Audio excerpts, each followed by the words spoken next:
Estamos comenzando con la segunda parte de la entrevista central del día de hoy. Nos acompaña el doctor Antonio Cabrera. El tema del día es el Día Mundial de la Enfermedad Pulmonar Obstructiva Crónica. Antonio, decíamos en la primera parte sobre fundamentalmente la definición de esta enfermedad, hablábamos sobre sus características y sus subtipos especiales, hablábamos sobre, de alguna manera, cómo se expresaban cuando llegaban al consultorio y cómo perfilabas tú a ese paciente cuando los veías por su presentación. Vamos a decirle a la gente, a aquellas personas que nos están mirando, fundamentalmente, ¿cómo se diagnostica esta enfermedad? Perfecto.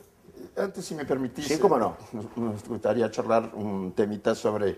Entonces, cuando a ti te dicen, usted tiene una enfermedad pulmonar obstructiva crónica, sí, pero usted no es un enfisematoso. Bien. Bueno, es cierto por aquello que habíamos hablado, claro, ¿verdad? Algunos se comportan como un enfisematoso puro toda la vida, pero no es la mayoría se entrelaza, como dijimos. Ahí está. La diferencia, había también una diferencia clínica antes de los estudios que era, los enfisematosos se descompensan una sola vez.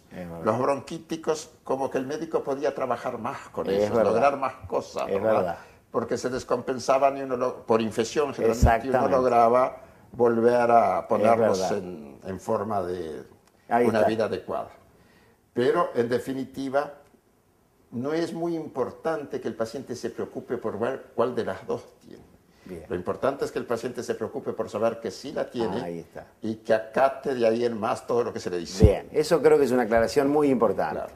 Es decir, que no importa tanto el subtipo, si es enfisematoso, si es más bronquítico crónico o si es mixto, como en la mayoría de los casos, sino que lo que importa es que luego de hecho el diagnóstico hagan lo que el neumólogo les diga al respecto del tratamiento, porque mucho se puede lograr sobre el tratamiento. ¿Cómo diagnosticamos esta enfermedad? ¿Por qué? ¿Con qué elementos llegamos a decirle a este paciente, usted es un enfermo pulmonar crónico?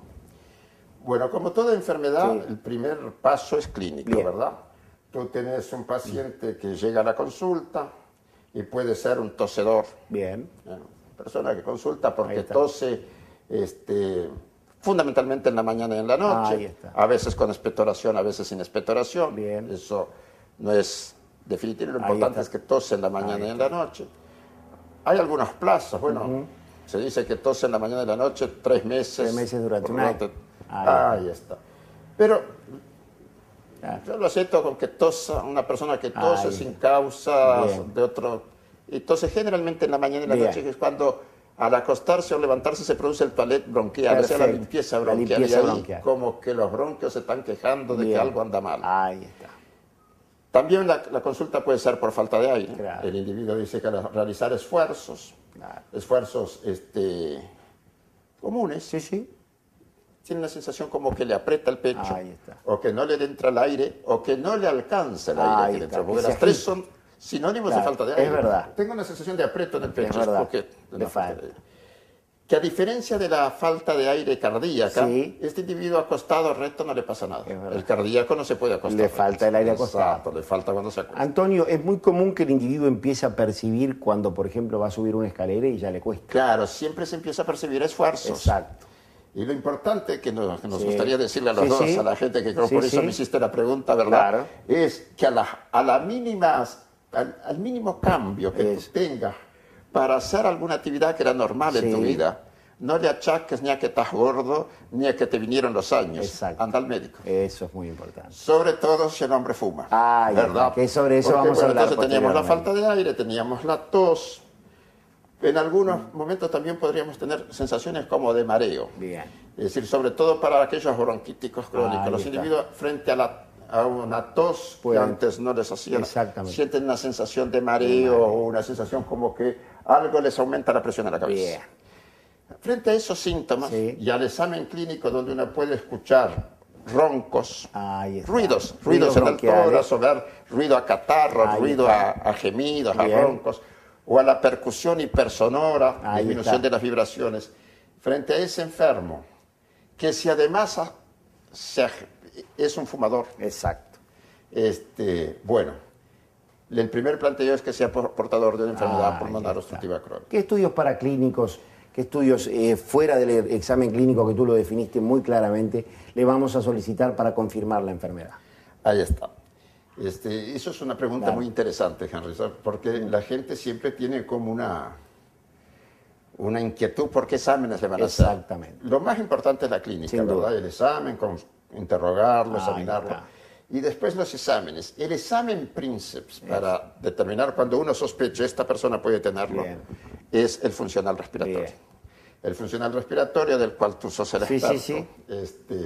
define si podrías ayudarme Sí. varios parámetros, Ahí está. por lo menos 3 situaciones, ¿verdad? Ahí está. Una situación leve, una situación Moderada. Y otra moderada severa, y una otra severa. situación grave, Claro. que después tiene que ver con el tratamiento. Bien, ¿no? sobre eso algún día vamos a hablar fundamentalmente sobre la espirometría, que me parece que tendremos que difundirla más y es muy importante. Pero lo importante que quiero que quede y que tú lo transmitas, que es el examen diagnóstico definitivo. Porque hay muchos cuadros, y nos ha pasado inclusive cuadros de pacientes que nos hemos mandado entre nosotros, que interpretábamos clínicamente como un posible POC por las manifestaciones clínicas, que sin embargo la espirometría no lo demostró. Y otros que no lo impresionan, que sin embargo se realizan una espirometría, un funcional respiratorio, y se diagnostican como EPOC. Es decir, que nos pasa todavía que estamos sin hacer todas las espirometrías que necesitaríamos. Si bien hay pacientes que clínicamente uno lo define floridamente como un EPOC. Claro, sí, no, pero aún a ese Sí. paciente, porque este programa además Sí. tiene un efecto de acrecentar la cultura médica de la gente para Exactamente. evitar que la gente se enferme, Eso es lo ¿verdad? más importante.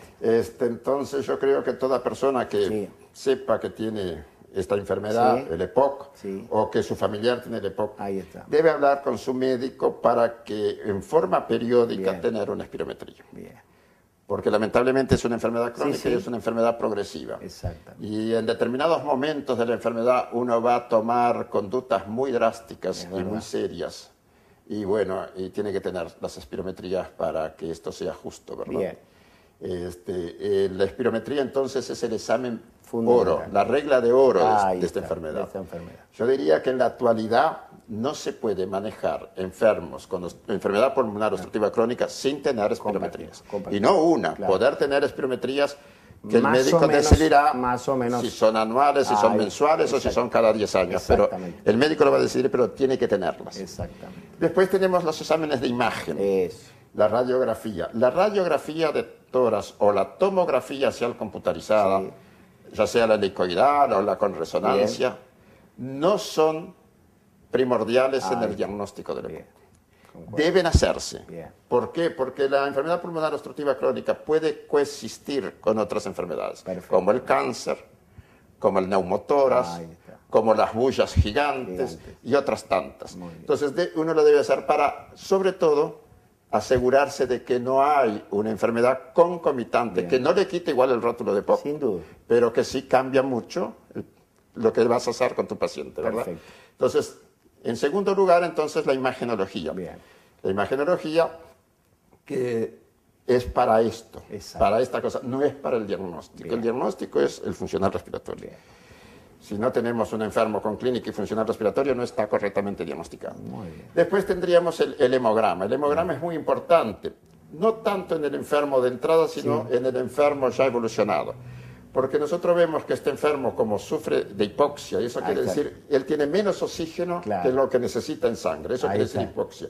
Como tiene menos, ¿qué hace? Claro. Hace lo que hace todo el mundo, aumenta sus glóbulos rojos, que son los que transportan el oxígeno. Ay, Y cuando él llega a hematocritos que están por encima de determinados valores, empieza a ser perjudicial. Muy bien. Como todas las cosas, ¿verdad? El pulmón se empieza a agrandar, el corazón se empieza a agrandar para resolver el problema cuando es todavía preclínico. perfecto. Llega un momento que pasa más allá de una cosa que se llama la ley de Laplace, que dice que cuando uno se estira, agarra más fuerza. Uno se estira, pero después se estiró, ahora ya no tiene Ya no fuerza. tiene más. Entonces los glóbulos rojos también, primero los aumenta Bien. y ahí va transportando, tiene menos oxígeno, pero va transportando, como tiene más glóbulos rojos, Ahí hasta está. que llega un momento que el aumento de glóbulos rojos empieza a aumentar la viscosidad de la sangre Bien. y es problemático. Y vienen le otros tenemos problemas. que sacar Ahí un poquito de glóbulos rojos y mejora su falta de aire. Bien, Antonio, entonces en el fundamento de diagnóstico de esta enfermedad nos ha relatado con claridad como elemento principal la espirometría, conocida también como funcional respiratorio, la clínica como valor príncipe, es decir, el examen del paciente,